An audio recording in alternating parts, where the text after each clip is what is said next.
ሳውዲ ያላችሁ ኢትዮጵያውያኖች ባካችሁ እርዱኝ። እኔ ሳውዲ ነው ያለሁት እና ከቤት ከወጣ 3 ቀን ነው ሴትዮዋ ያስወጣኛለች። ከዛ ትናንትና ድንገት በሩ ሲከፈት ገብቼ ነበር። በቃ እኔ ወዴት ልሂድ ብዬ እሷ ጋር ግብ ገጠም ምን ገፍተራ አስወጣችኝ በጉልበት እና ውጭ ላይ ነው ያለሁት አሁን። ይሄ 3 ቀን አርብ ለጁማ ማለት የወጣሁኝ እና ፓስፖርቴን ሲጭኝ እሺ ቢሮ ሰጂኝ ወይም ወደ ኢትዮጵያ ላኪኝ ብላትም እንዴ አለች። ዛሬ ላስቸግራችሁ ይሄን ቪዲዮ ሁላችሁም ላይክ ሼር አድርጉልኝ። እህታችን ሳዑዲ አረቢያ ሴትዮዋ አውጥታ ጥላት ቢሮ ሲደወልላቸው ስልክ ስለማይመልሱላት ወደ ሶሻል ሚዲያ ፊቷን አዙራ መጣ እባካችሁ እያለች ነው። አሰላሙ አለይኩም ወራህመቱላሂ ወበረካቱ። ሰላም ቤተሰቦቼ እንድትናችሁልኝ ቤተሰብ ይሄን ቪዲዮ ሁላችሁም ላይክ ሼር አድርጉልኝ። እውነት ለመናገር አሁን ቪዲዮ ለመስራት ሐሳቡም የለኝም ነበር፣ ግን አንድ እህት ደጋግማ ሜንሽን ስላደረገችልኝ ይቺ እህቴ የምትገኘው ሳዑዲ አረቢያ ነው። እንደተናገረችው ጁማአ ሴትዮዋ ከቤት አወጣቻት።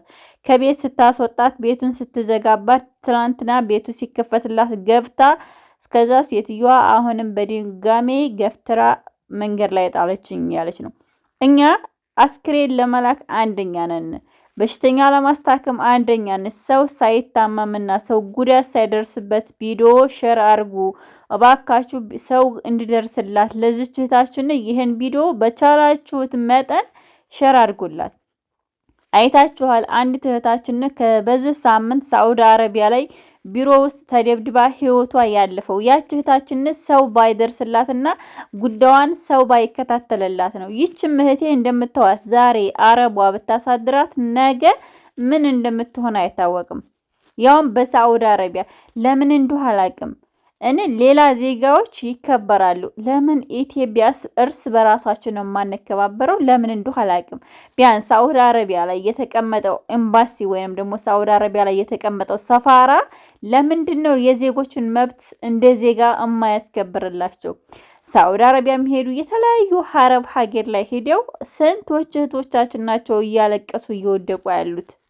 ልክ እኛ ኤምባሲ እንደሌለን ሰፋራ እንደሌለን፣ ነገር ግን ግብር አንደኛ ከፋይ እነማንን? የመዲያም ቅመሞች ናቸው። ዛሬ ታዲያ የመዲያም ቅመም ትሆን የበረሃው እንትን ትሆን እያለ ሁሉም ስም ማውጣት ትችላለች። እና እባካችሁ ሳዑዲ አረቢያ ውስጥ ግን በነገራችን ላይ ሳዑዲ አረቢያ ያሉ ሰዎች አይደሉም። ዱባይ ብዙ እህቶቻችን ህይወታቸው ሳዑዲ አረቢያ ያሉ እህቶቻችን ሲበላሽ ዱባይ ያሉ ሰዎች ናቸው እየወጡ የሚናገሩትና ይችን እህታችን ሳዑዲም ይሁን ዱባይም ይሁን ማንኛውም ቦታ ላይ ያለ ሰውዬ ህይወቷን እንዲያተርፍላትና ቢያንስ እንደው ኢትዮጵያ ማንም ቢያንስ ልጅቷ ከኢትዮጵያ ወደ ሳዑዲ አረቢያ ያመጧት ደላላዎች እነዚህ ሰዎች እንኳን ዛሬ ካለችበት ችግር ወይ ወደ ሀገሯ ያሳፍሯታልን ወይንም ደግሞ ስራው እንዲቀየርላትና ወይንም ወደ እነሱ በዚህ ብርድ አሁን ታውቃላችሁ ብርድ ነው። እውነት ለመናገር በጣም ብርድ ነው። ጃኬት ካልስ ለብሰን እንኳን ራሱ ማለት ነው እኛ የለበስን እስከማይመስለን ድረስ። በዚህ ደግሞ በዛ ላይ ራብ አለ።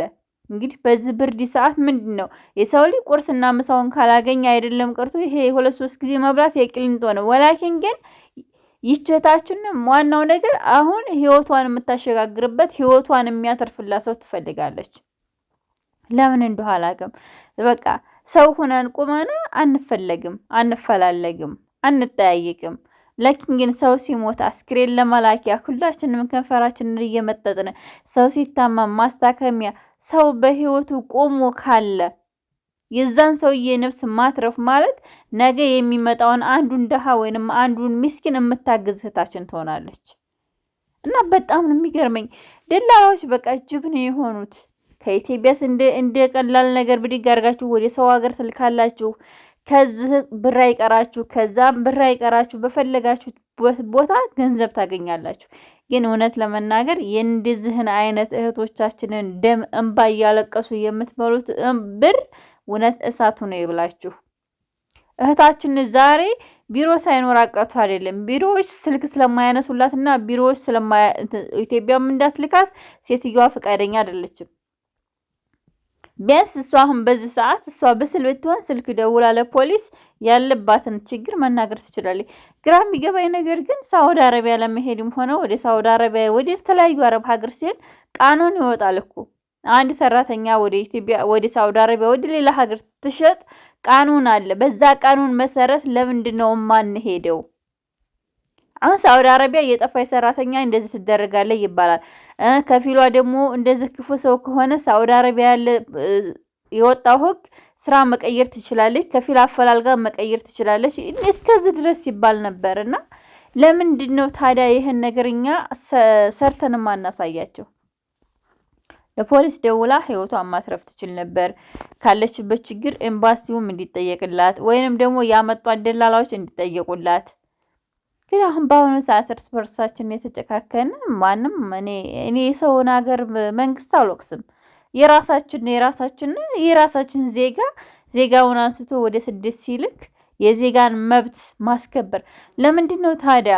ኢትዮጵያ ላይ ቁጭ ብለው እነሱ የአንሹራንስ ነገጧት አንድ ነገር ቢሆኑ እነዛ ሰዎች እንትን እንዲሉ እየተባለ የማህበራዊ ሚዲያ እየተባለ ብር እያወጡ የሚከፍት ለምንድን ነው ታዲያ? እንደዚህ ክብራቸውን የማይጠበቅላቸው ከሆነ እዚህ ሲልኳቸው በፈለጉበት በቃ ገንዘባቸውን እስኪያገኙ ድረስ አሯሩጦ ይልኳቸዋል። ተበደረችም፣ ተረጠበችም፣ ሸጠችም፣ ለመነችም ከፍላ ትሄዳለች። ከዛስ ትትሰቃይ ማንም ዙሮ አያትም፣ ማንም አይጠይቃትም።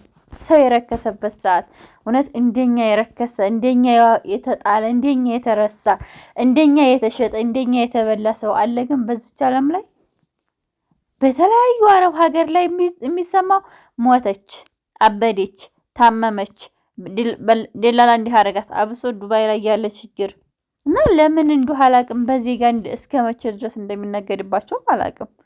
መች ነው በቃ አንድ ዜጋ መብቱን የሚያውቀው?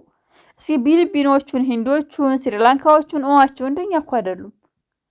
ብር ትበላላችሁ። እውነት እናንተ እኮ ራሳችሁ ተቀጥራችሁ ነው የምትሰሩት።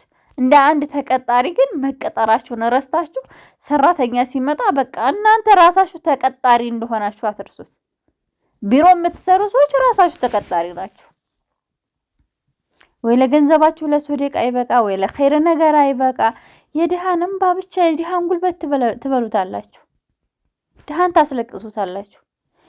በቃ ሳውዲ አረቢያ ተቀምጣችሁ ከኢትዮጵያ አንጥታችኋት አረቡ አልፈልግም ብላ በር ላይ እስከጣለቻት ድረስ የማንሳት ግዴታ እኮ እናንተ ነበረ።